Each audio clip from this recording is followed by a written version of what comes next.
Okay, it's going to be a review of the Best of AJ Styles Volume 2. This is Phenomenal Volume 2. This features, most of AJ's stuff from 2005 and 2006, which is, arguably, I think AJ's best run of his career.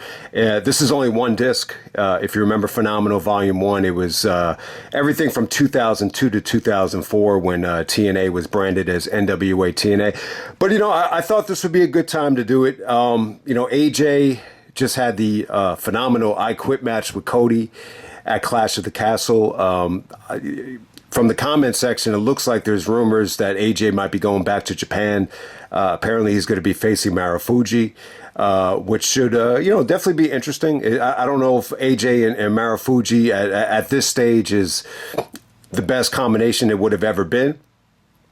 But at the same time, June marks AJ Styles' birthday. I believe he turns 47 this month. So happy birthday to AJ. Happy birthday to TNA. Usually Slammiversary is in June. I think they're going to do it in July again, which kind of makes sense because, it kind of gives them a 3-month break from the last, pay-per-view, which was Rebellion. So I'm calling it right now. I have a feeling AJ is going to be at Slammiversary, but we'll see. It does seem like WWE is doing a lot of stuff with TNA. You got to see Jordan Grace at Battleground. I actually did watch Battleground. It was kind of disappointing though. I just didn't think anyone would give a shit about the review, so that's why I passed on it. But yeah, you got to see Jordan Grace and Ethan Page, kind of like outsiders coming in for the double main event. But the show was okay. It's just really not worth talking about. But we're going to get right down to it. This is the phenomenal disc of AJ Styles, Volume 2. Okay, the first match on here is actually against Abyss. This is from Lockdown, the Six Sides of Steel. You could definitely argue this is the best one-on-one Lockdown match. AJ and Abyss. I think it's that good. I mean, I think the only other competition it has is Angle versus Mr. Kennedy, Mr. Anderson. I'm not a big Kennedy guy, so, AJ and Abyss would be my pick.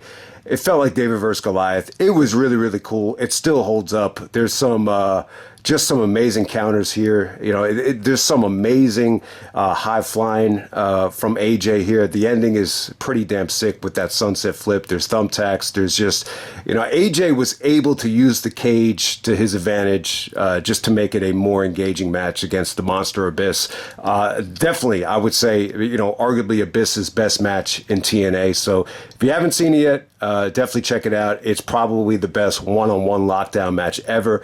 The other match on here, following it up, AJ actually won that match to become #1 contender. So he would take on Jeff Jarrett. This was at Hard Justice 2005 for the NWA title. So if you remember, in May of 2005, the pay-per-view was actually Hard Justice, not Sacrifice. Sacrifice was actually in August. Those pay-per-views kind of got flip-flopped over the years. But, with AJ and Jarrett, this was a big-time match. I think in retrospect, AJ Styles and Jarrett should have been a Bound for Glory main event. I think, especially with Tito Ortiz as a special referee. In some ways, I still feel like you could argue this is like the biggest TNA match ever, especially with just homegrown talent. It definitely feels like that. I think Tito kind of gave it an extra element of star power. I think Tito could have been a little bit more over here. I was a little bit disappointed with the way the fans treated Tito. The only reason that might have been is maybe they just weren't big UFC fans. I don't know. It just didn't feel like Tito got like a lot of like the respect that he deserves, because he deserves a lot of respect. When you go back and you see, Shamrock versus Tito and, the Chuck Liddell and Tito stuff on ESPN, the documentaries, it's just, I'd be more interested in going back to watch some of the older stuff from UFC than anything that's happening right now. But bottom line is, blockbuster main event. Tito actually helps AJ win the NWA title. The combination of AJ and Jarrett, they didn't have great chemistry. It definitely felt like Jarrett was having a tough time, keeping up with AJ. It just seemed like he just, there's a reason why Jarrett made the X division, and he just didn't fit into it. I just feel like he was a little bit slow to the punch with some of these, spots with AJ here, but it was still good. I still think this is a hell of a matchup. This is, the two most important guys in TNA history going for the NWA title, so it doesn't get any bigger than that. Tito actually, punches Jarrett after Jarrett, starts bitching and complaining and shoving him, and that enables AJ to hit the spiral tap to get the victory. I don't think I've ever talked about this match, but I think it was pretty good. I wouldn't call it great. I do feel like it should have been. This would have been ideal, I think, for the first main event of Bound for Glory. But at the time, AJ was really in the mix with the X division, so. And at the time, Sting was the hot kid on the block. So they had, I just think AJ and Jarrett had a little bit more appeal than Jarrett and Sting. But, it is what it is there. Next up, we have AJ Styles, Samoa Joe, Christopher Daniels. This is the X Division title match from Unbreakable. AJ actually said that's his favorite match. He said that it came so close to being the greatest wrestling match ever. He didn't explain why it came close, but I love the match. It's one of my top 3 favorite matches of all time. I still think it holds up well. I like the fact that they didn't put the Joe stuff on here, the single stuff or the Daniel stuff. I think some of that was a little bit too long here. You kind of have AJ mixed up with both guys, Joe and Daniels. This is better than the single stuff. The added element of Samoa Joe actually made these matches better. This is a situation where the triple threat match actually enhances the combination. It doesn't hurt it, and it was, they just created magic in the ring. This is how you know it's a great match. You just can't pick one spot to say like that was the most memorable spot in the match. This match has so many moments where you could just argue. There's like 10 different things that you could argue is the most memorable, part of the match. So. And, AJ actually wins here. He wins the X Division Championship. So I was thinking about this. I think ideally, it's funny. You have 2 really, really big things coming up with TNA. This Unbreakable match, gave them a lot of momentum. It was the last pay-per-view where they weren't on Spike. I think they were on Fox. They weren't on any television show at the time, actually. But you got 2 big things coming up. You had the debut on Spike TV in the beginning of October, and then you have Bound for Glory coming up. So, Jarrett's mindset was, you want to put the championship on the more established guy, going into, the new television deal. So Jarrett felt like he had to make himself champion again. And then at the same time, he felt like he had to make AJ the X Division champion again. So when you present, TNA on Spike TV, you have the championships on the most important guys. I get that mindset, but at the same time, like, what about Bound for Glory, though? Wouldn't it have made more sense for Daniels to come into Bound for Glory as X Division champion, because he was already champion for like 6 months. He was calling himself Mr. TNA. He had the longest reign in X Division history. I really would have loved the fact of Daniels coming into Bound for Glory and AJ chasing it, but I think they put more importance on the debut on Spike TV than Bound for Glory. You could argue that it was a mistake, but we got this next match with AJ Styles and Roderick Strong. This is the debut on Spike TV, and you can't argue with it. It looks great. AJ coming out there as X Division champion. It lets everybody know AJ is our guy. He's the face of the X Division.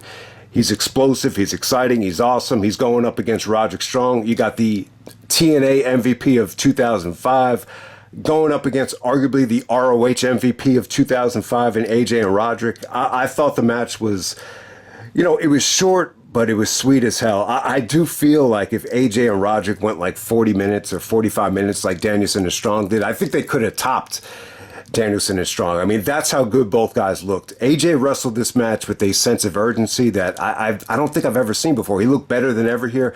Roderick in 2005, it's just incredible how good he got over that year. If you look at Roderick at the beginning of '05 and then you look at him, at this time, and especially in the matches against Danielson, he just got so much better throughout the whole year. He looks better than ever here. He looks strong and explosive and violent. It was a little bit too short. Daniels comes out. He starts screaming at AJ. He's like, "You got my title!" And then he starts fighting with some of the fans. And then that's really the only offense Roderick got in. He hit a sick kick to AJ's back. But other than that, it was pretty damn cool. AJ hits the Styles Clash. It's only like 3 or 4 minutes, but it's got to be, one of the shortest and most, effective matches ever. But, this is the side effect of Impact only being 1 hour. You had, just these short little matches that just didn't get enough time, even though they could have been great. But hey, if you want to see AJ and Roderick go at it, where they get a little bit more time, then check out the Fate of an Angel match from the Summer of Punk.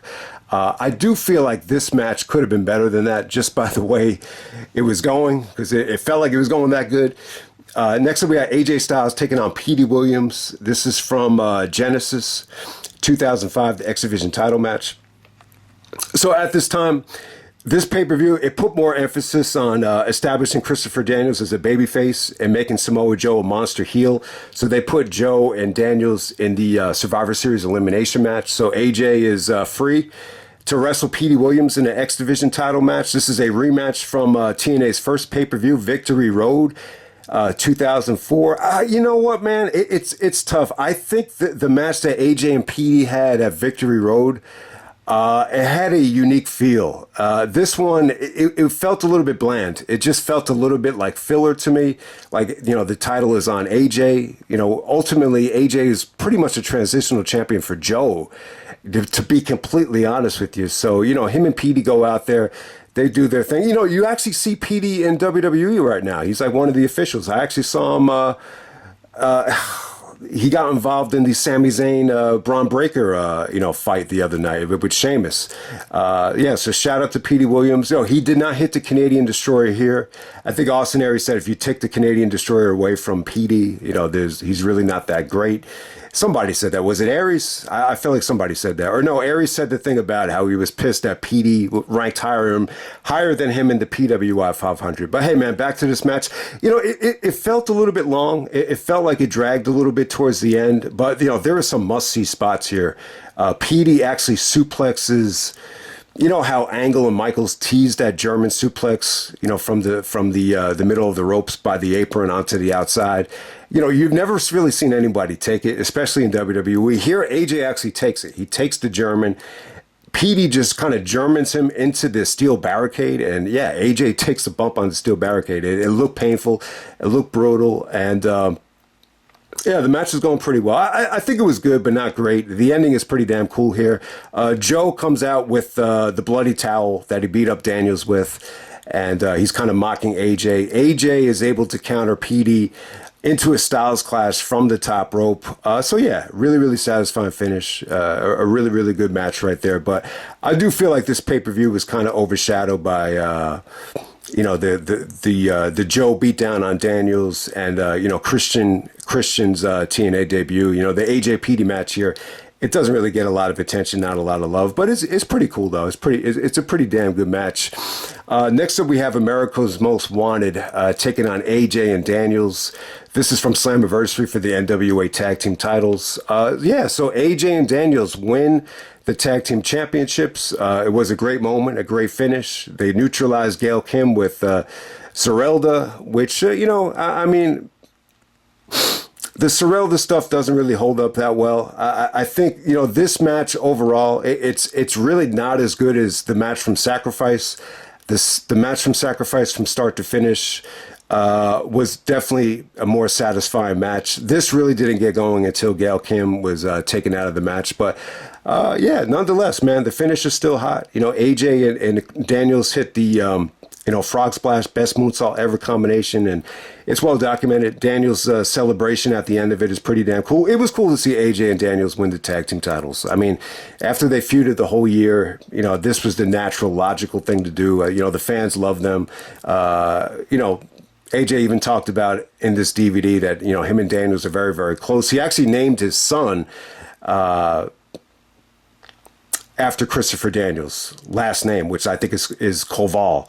That's actually AJ's son's middle name. There's even pictures of AJ and Daniels, playing in the pool with their kids together. So they're very, very close. I think Daniels might even be the kid's godfather or whatever. But yeah, I think AJ and Daniels as tag team champions, I think it's what the company needed at that time. Next up, we got AJ Styles and Christopher Daniels taking on LAX. This is the Ultimate X match. This was voted the 2006 TNA match of the year by the fans. Yeah, I mean, the Ultimate X is pretty damn cool. I think it's a bit ambitious to do it in a tag team situation. I think it was great for Homicide. The match was perfect for Hernandez to show off his strength. Hernandez couldn't really, climb the cables that well, but, Homicide did some pretty crazy stuff. The Ace Crusher on the AJ off the top of the cables was cool. AJ did a phenomenal Styles Clash, the Spiral Tap. The ending is sweet as hell with Daniels actually jumping off the, the structure that holds up the cables onto the X, to avoid Conan and the kendo stick. It was pretty damn cool. The match does hold up well for me. Is it the TNA match of the year of 2006? Yeah, I mean, it's definitely arguable, but I think if this is the best match of 2006, then TNA just had, a little bit more of a down year than the previous year. But, I would actually vote Angle and Joe as match of the year of 2006. But, this Ultimate X match, it felt different. It felt different than a lot of the other ones with the X Division guys. So give them credit. Next up, we got AJ Styles taking on Chris Sabin. This is from November 2006 from Impact for the X Division Championship.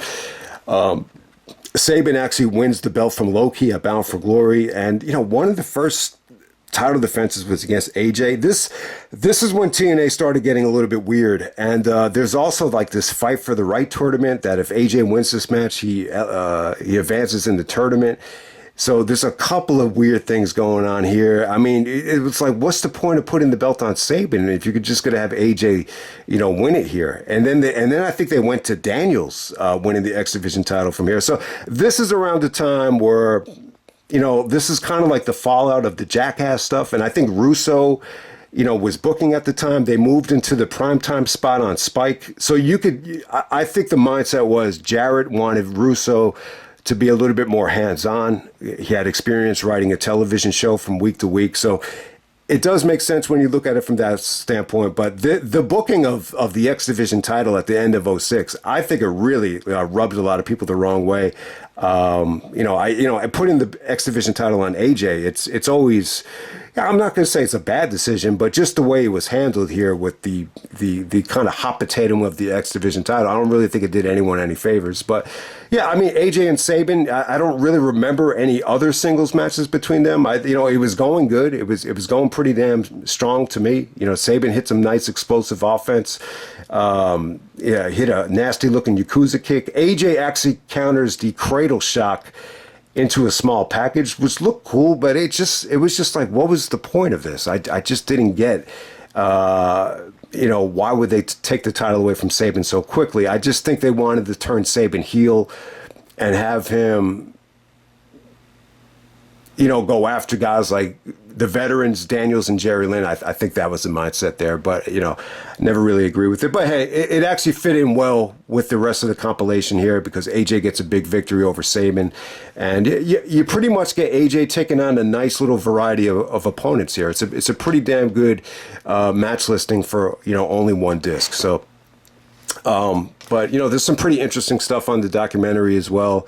AJ, does the interview. And what you notice about the interview is AJ doesn't really feel that comfortable on the mic yet. Like when I watched it, I was like, holy shit, AJ got a lot better on the mic. He still has a really, really thick accent.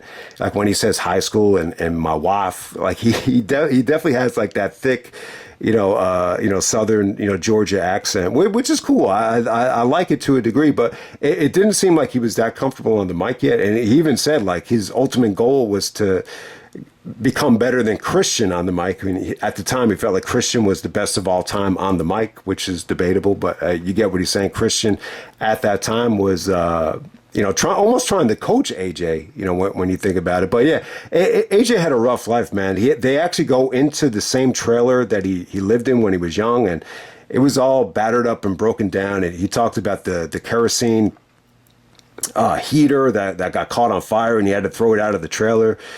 So, stuff like that. He said, a kid shouldn't have to go through that. He said his family was, struggling so much that they should have been on welfare, but they made too much money, but we were broke as hell, so it didn't make any sense. But yeah, man, it just makes you appreciate, how much, AJ's work ethic and, to get, to come from humble beginnings and to get to where he is. He's a self-made man. And he credits his wife a lot. Like, when he was a kid, he was a little bit of a bad kid. He had a, anger issue. He actually went to jail when he was a teenager. But, things definitely changed when he met his wife. His wife kind of got him into becoming a born-again Christian, being a little bit more religious. And, very much like HBK, it seems like, that was one of the catalysts that, turned his life around. So that was pretty cool. Talking about NWA Wildside, he was a really, really decorated athlete. Let's mention that too. He was a decorated amateur wrestler in high school. He played football. I think he ran track. He was a hell of an athlete. He actually goes to the high school and he's actually, looking up, old trophies of, the state championships in wrestling and, old pictures from the wrestling days. I think he said he struggled in college though. When he got to college, he had a tough time with amateur wrestling. He was matched up against heavyweights and it just wasn't a good fit. Decided to become a pro wrestler. I think when he was in college, like a lot of the kids in the dorms were watching WCW and the Monday Night Wars, and that's what made him interested. And, he got some basic training, but ultimately what got him a job was he was, good at doing flips, good at doing dives. And, that's what got him a lot of attention in NWA Wildside. And NWA Wildside was actually like the developmental to WCW at the time. So that's what kind of got him a foot in the door in WCW. They actually show a match from 2000 with Ronda Truth Killings right before he got signed to WWE. So yeah, man, I mean, he did mention that WWE gave him a developmental contract for $500 a month to go to Cincinnati. But at the time, his wife and him were living together, and he didn't want to relocate his wife, so he turned down the deal, and he didn't think it was a very good deal, so he decided just to kind of reinvent himself on the indies. Eventually he actually met Jeff Jarrett, I think through Jeremy Borash, and they met in Australia at a AWA show.